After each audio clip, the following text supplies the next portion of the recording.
दोस्तों, एक व्यक्ति अपने घोड़े के लिए काठी खरीदने गया और जैसे उसने जाकर के दुकानदार से उसकी कीमत पूछी तो दुकानदार ने कहा कि 500 रुपये की। तब उस व्यक्ति ने कहा, यह तो कीमत बहुत ही ज्यादा है और इस काठी पे सजावट बहुत ज्यादा है, तो आप थोड़ी सजावट कम कर दो जिससे मेरी कीमत कम हो जाए।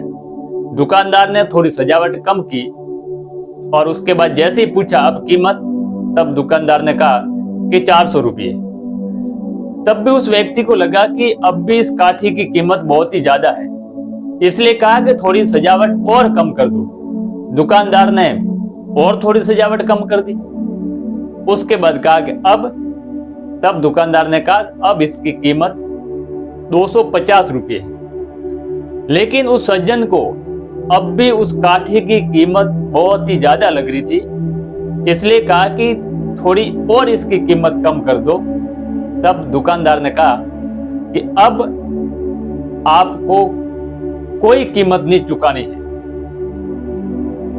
और जैसे ये कहा तो वो व्यक्ति बहुत ही ज्यादा खुश होकर के कह रहा है, तो फिर मुझे मिलेगा क्या? आप सोचिए दुकानदार ने क्या रिप्लाई दी होगी। दुकानदार ने कहा कि आपको अब कुछ भी नहीं मिलेगा, क्योंकि दोस्तों जिंदगी में आपको जो भी चीज प्राप्त करनी है, प्रत्येक चीज कीमत मांगती है। और कीमत सिर्फ पैसों की नहीं, कीमत समय की हो सकती है।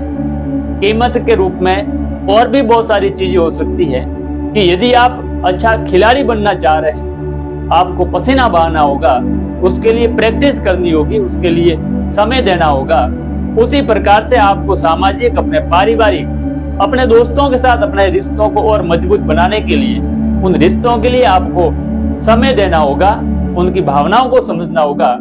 और यदि आप अच्छा नेता भी बनना चाह रहे हैं तो सिर्फ अपनी बात दूसरे लोगों पर थोपने की बजाय उन लोगों की बातें सुननी भी होगी, उन लोगों के काम भी करने होंगे और उनके साथ आपके रिश्तों को और सुदृढ़ बनाना होगा।